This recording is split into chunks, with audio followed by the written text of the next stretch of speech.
What's up, guys? Welcome to the Big Comfy Couch. Today we are talking about how our body uses and burns calories, I guess how you could say. I'm going to talk about after I explain how our body and calories work. I'll explain how you would manipulate that to burn calories, lose fat, to gain weight, or to maintain your body.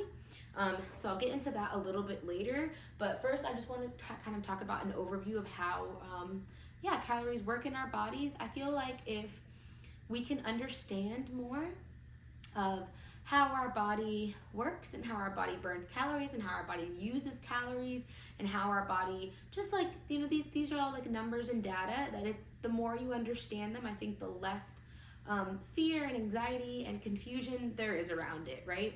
So so we'll just get right into it.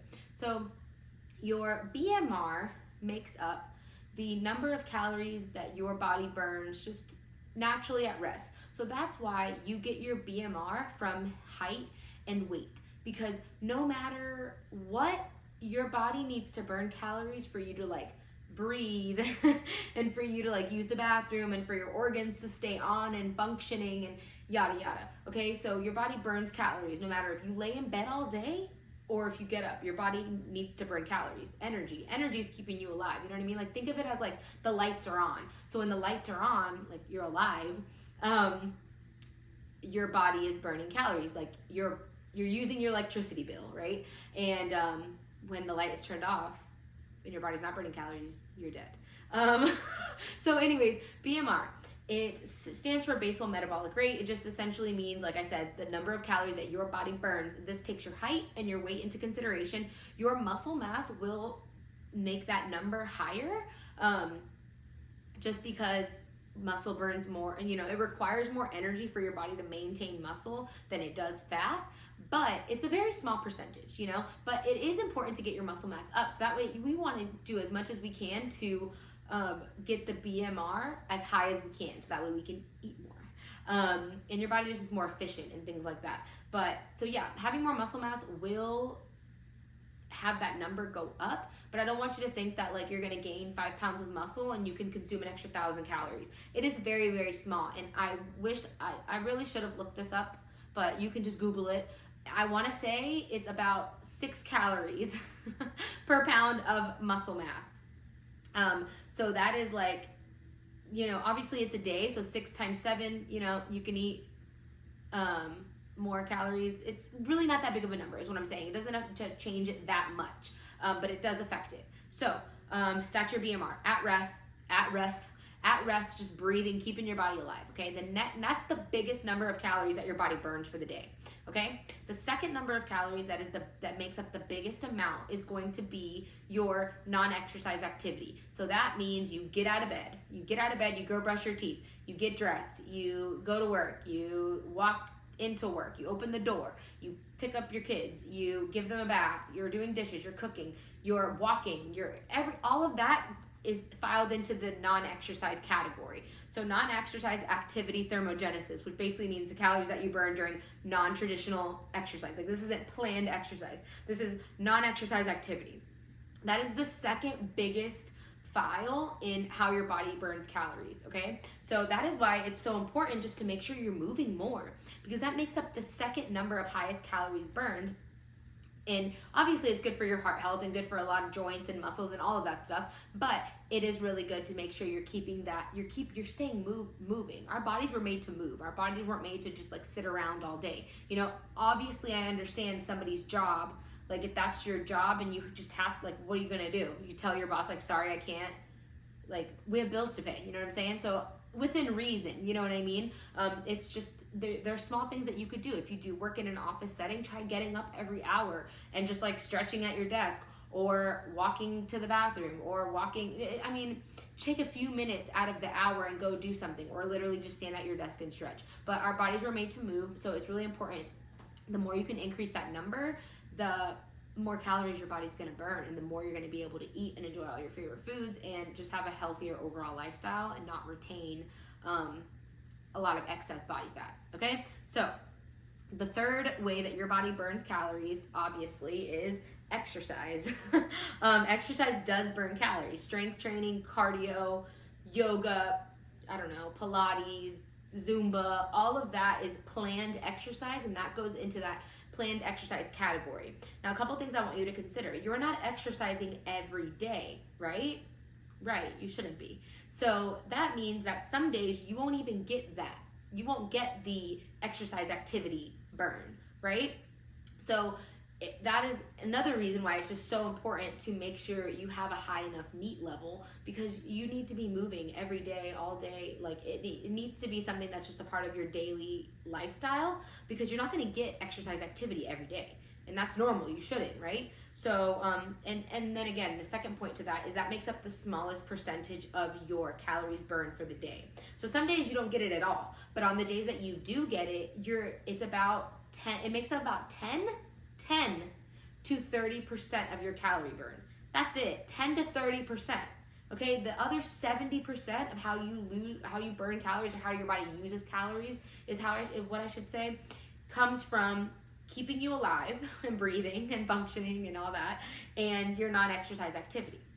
So that I want to just put into perspective for you, so that way if you are, and I'm going to talk about maintenance, gaining weight, and losing weight, but if you are on a weight loss journey, yes, exercise is important, obviously, but it's more important to control the amount of calories that are coming in, because you can't necessarily control the amount of calories that are going out on a day-to-day basis. They're going to fluctuate depending on if you worked out that day, if you didn't work out that day, did you move a lot that day, did you not move a lot that day, is your kid sick so he wanted to lay with you all day. Like those are certain that you can't predict those as much as you can predict what food you're putting in, the number of calories you're putting in.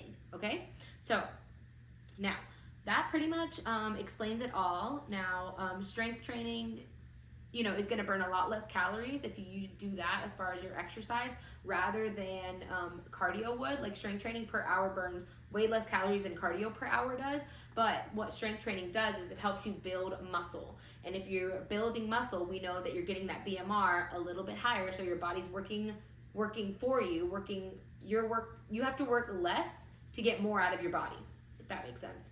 So, and it's just helping you with your day-to-day life. You're always going to need to pick things up from the floor, put things up on the counter, pick up your kids, pick up your groceries, open doors, push things closed, open jars. Like muscle mass is very, very important for our long-term health goals, right? We want to, like, if we get sick when we're older, if we fall, you are far less likely to die from, I'm not kidding, die from an injury or an illness, because your body can't recover from it, because you don't have enough muscle mass to recover from that as you age. So it's just so important, and that is where you should see your strength training, is that yes, this burns some calories, cool, but what this is for building muscle right now. My cardio later will be to help me get that extra calorie burn, and I'll explain that on the weight loss side. But that's what this is for. If I want to lose weight, I need to control my intake, because this strength training session is for me to help build muscle and maintain muscle. Okay, so now let's get into maintaining our body weight. So if you want to maintain your body weight, you would essentially take your BMR, and you want to make sure that you add your activity level though. So you're not just going to take your BMR and like just the number of calories that your body burns per day. And these are all estimations, obviously, and we try to get as close as possible. And then just eat that, because you're burning extra calories by your NEAT, right? So you take that into consideration. You take your activity level into consideration. Are you very sedentary? Then if you're very sedentary, then yeah, your calories are going to be closer to that BMR. But if you're not very sedentary and you move a lot, your calories to maintain your body are not going to be what your BMR is, because if you eat what your BMR is, but your activity level is through the roof, you're going to lose weight, So there's a ton of calculators out there, but essentially, it'll tell you what, from your using your height, weight, and your age, it'll tell you your just basic metabolic rate. You input, how active or sedentary you are, and then it's going to add calories from there, and that's going to be your maintenance. So you would want to eat whatever those calories are, so that way you don't gain weight, but you don't lose weight. Obviously, these are ranges, okay? So I don't want you to think that in order to not be gaining weight or losing weight, that your weight needs to stay out. If you're 130, if one day you weigh at 132, 135, that means you're gaining weight, or one day you weigh at 127, 125, that means you're losing weight. That doesn't mean that. Your weight will fluctuate, and it's up to you to determine what your fluctuation range is. I know mine is around like 7 pounds. Like I normally weigh 130, but anywhere from like 126 to like 132, I know that I'm not gaining weight. That's just, I don't know what happened, whatever. So there is a range. So you would eat those calories and then you'll stay the same weight. You won't gain weight, you won't lose weight. Now, in order to gain weight, you take that same exact number and then you'll add calories. So it's depending on the surplus that you want. So if you want to gain weight, obviously I'm talking about healthy weight, because we know if we want to gain just fat, we can just eat a bunch of, junk food, and we can gain fat very easily. But if you want to try to build muscle, keep the fat off as much as possible. Now, whenever you're gaining weight, you will gain some fat. It's inevitable. But to counter that, just make sure you're strength training really hard and you're doing all those things that you'll gain minimal amount of body fat. But so to gain, so you would just take that number and then increase your calories by like 10, 15, up to like 20, 25%. You do want to do this slowly, obviously, see how your body responds. Maybe increase calories by like 15%. And then if you notice that you're not gaining, about like, I don't know, a pound, 2 pounds, maybe 3 pounds a month, then you're not gaining weight, obviously.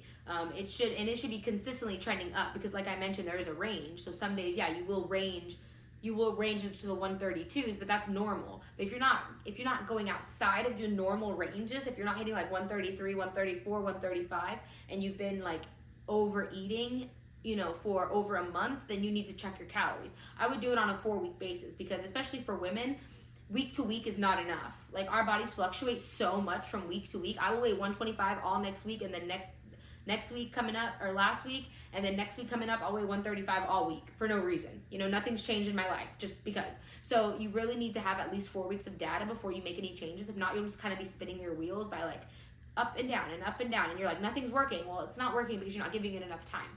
So if you want to gain weight, that's how you do it. If you want to lose weight, same thing.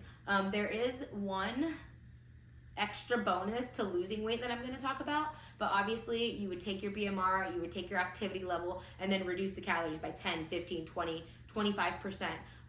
Again, do it slowly, see what works for you. Depending on how tall you are, that might dictate your calorie deficit, because I know for me specifically, when I'm in a calorie deficit, I'm not willing to go below 1,400 calories, just because I will be starving at that point.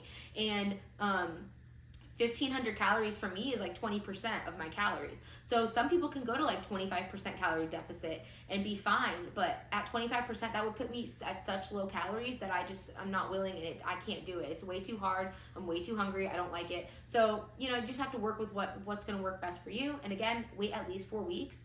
Another thing that you could add whenever you're in a calorie deficit is just start doing more cardio, because obviously cardio burns more calories than strength training does. Do not get rid of your strength training. What I'm saying is, if you're used to doing like 3 days of strength training and 1 day of just cardio, and I'm not talking about walks, but like actual cardio, then add some, you know what I mean? Try to add some elliptical in, add a bike session in, add a spin class in, add something to get you more calorie burn. So that way you're manipulating the numbers. All it is manipulating the numbers.